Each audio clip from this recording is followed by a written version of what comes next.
Hai, Assalamualaikum warahmatullahi wabarakatuh. Selamat datang kembali di channel YouTube Menuju Lunas. Terima kasih banyak untuk teman-teman yang udah ngeklik video ini. Dan terima kasih banyak untuk teman-teman yang udah nge-subscribe. Udah 500 subscriber, gue seneng banget ngeliatnya. Bagi gue itu bener-bener kayak buat support banget, buat semangat lagi bikin videonya.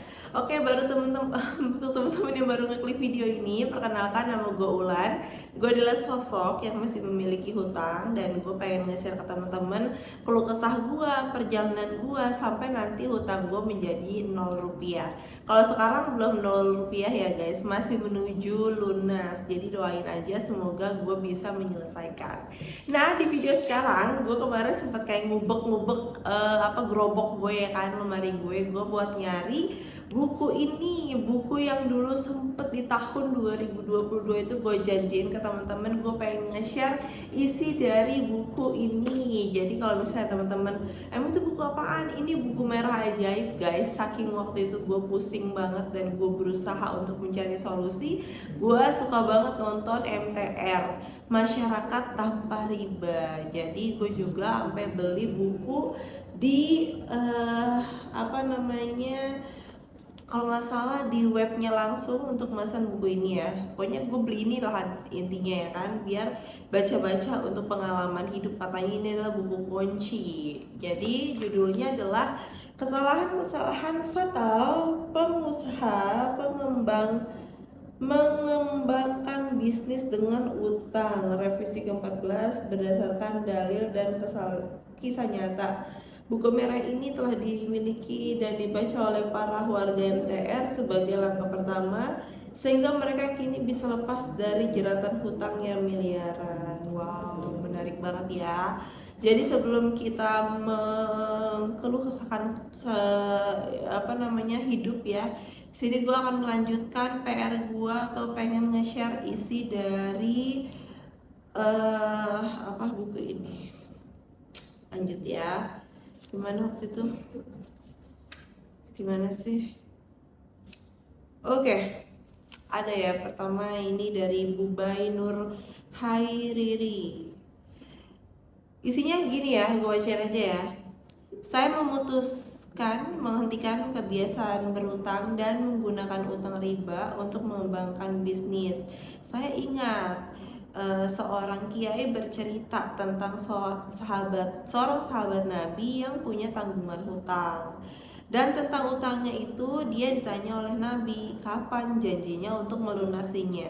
Maka sahabat menjawab dia janji untuk membayar 1 bulan lagi. Lalu Nabi berkata, Subhanallah, kamu berjanji untuk membayar utang bulan depan. Apa kamu yakin bulan depan masih hidup? Padahal para sahabat Nabi berutang biasanya hanya untuk keperluan mendesak dan itu pun tidak banyak. Bandingkan dengan kehidupan kita sekarang ini, semua orang mudah berutang hingga jadi hal yang luar biasa kalau ada orang yang tidak punya utang sama sekali.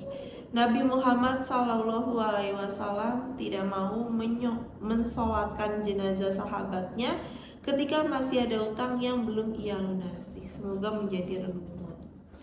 Kemudian yang keempat, mengembangkan bisnis dengan utang membuat seorang pengusaha salah mengartikan kepercayaan. Orang yang dapat pinjaman dari bank biasanya merasa bangga bahwa dirinya bonafit karena dipercaya oleh bank. Betulkah demikian? Mungkin betul pada level tertentu, seperti pada seorang pengusaha yang hanya bermodalkan personal garansi untuk mendapatkan pinjaman dari bank. Akan tetapi, secara umum, apalagi bagi pengusaha yang baru beranjak naik bisnisnya, bank hanya akan memberikan utang ketika bisnisnya sudah mulai menghasilkan cash in yang positif. Bisnisnya sudah terbukti menghasilkan uang. Tidak ada ceritanya ada bank yang memberikan utang kepada pengusaha yang hanya bermodalkan semangat dan proporsional bisnis semata. Bank tidak akan bisa mempercayai pengusaha pemula. Betul apa betul? Nah ini pokoknya gue bacain aja untuk yang dari ininya ya, warna buah-buahnya. Assalamualaikum warahmatullahi wabarakatuh. Waalaikumsalam warahmatullahi wabarakatuh. Mohon maaf, ini sekedar pendapat saya saja berdasarkan pengalaman pribadi. Yang pertama, dari awal akad hutang piutang dengan bank, mari kita ingat-ingat. Sebelum kredit tersebut di ACC, apa yang diminta oleh pihak bank? Saya yakin pasti mereka minta legalitas usaha serta semua data pribadi dan perusahaan, rekening koran, serta tidak lupa pula untuk fotokopi sertifikat jaminan. Sekarang mari kita berpikir sejenak. Mengapa semua data tersebut dimintai oleh bank? Jawabannya jelas, karena akan dianalisis kelayakannya. Kalau tidak layak ya pasti memang ditolak. Berarti dengan bahasa halus, kredit yang di ACC itu bukan hanya karena dipercaya, tapi karena orangnya dianggap bisa membayar. Dengan kata lain, diberi utang bukan hanya bank ingin membantu, tetapi karena si pengusaha dianggap bisa memberikan sesuatu yang lebih juga kepada bank tersebut. Yang kedua, ketika akan mencairkan kredit, ada jaminan yang diminta atau tidak? Sebagian besar kredit pasti ada jaminannya. Mengapa harus ada jaminannya? Bukankah sudah dipercaya dengan data yang diberikan? Ternyata selama ini diberi keyakinan palsu bahwa diberi utang berarti dipercaya, sehingga banyak orang yang menambah-nambah utangnya dengan dalih dipercaya. Yang ketiga, ketika akan dicairkan pasti diminta juga menandatangani suatu perjanjian. Perjanjian yang seringkali tidak dibaca karena mungkin terlalu banyak ya.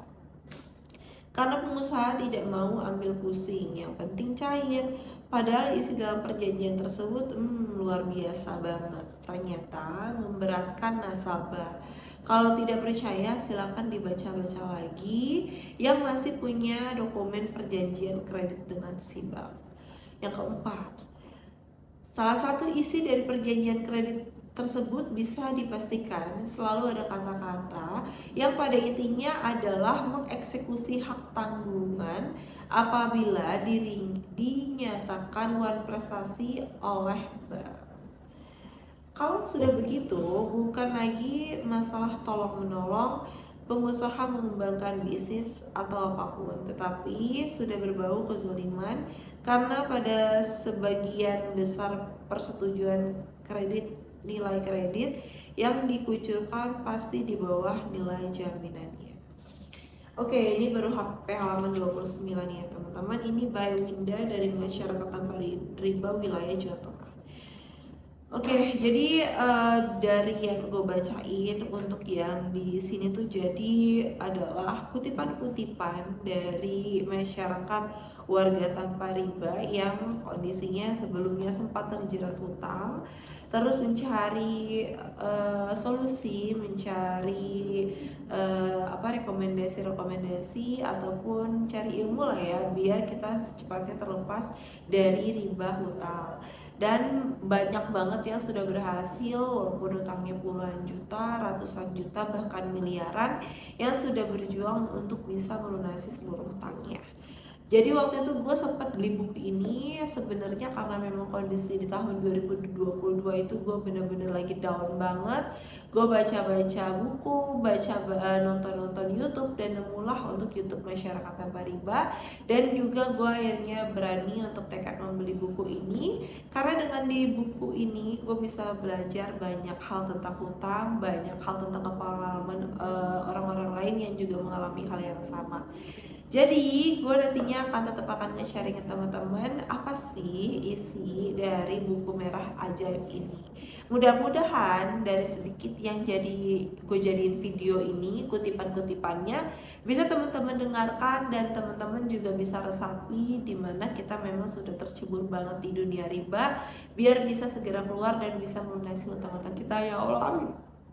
Gitu aja ya guys untuk video ini. Mungkin kalau misalnya dikabarin teman-teman pengen untuk next untuk yang dibaca-bacaan selanjutnya, gue akan bikin di video selanjutnya. Berikut juga curhatan sedikit dari pengalaman gue menuju hutang. Dan by the way untuk sampai dengan hari ini tanggal 9 Mei 2026 hutang gue masih sekitar 50 jutaan ya. Jadi mudah-mudahan kita segera diberikan rezeki yang berlimpah biar bisa melunasi hutang-hutang kita. Amin amin ya robbal alamin. Jadi bagi teman-teman yang pengen nge-support gue juga untuk biar semangat, boleh klik tombol subscribe, bisa like videonya kalau suka, bisa share ke teman-teman yang lagi galau gundah gulana juga biar segera mendapat pencerahan. Oke, itu aja untuk video sekarang. Sehat-sehat ya semuanya. Mudah-mudahan kita segera menjadi manusia tanpa hutang. Dan terima kasih banyak sudah nonton sampai akhir. Gua akhiri untuk videonya. Wassalamualaikum warahmatullahi wabarakatuh. Bye bye.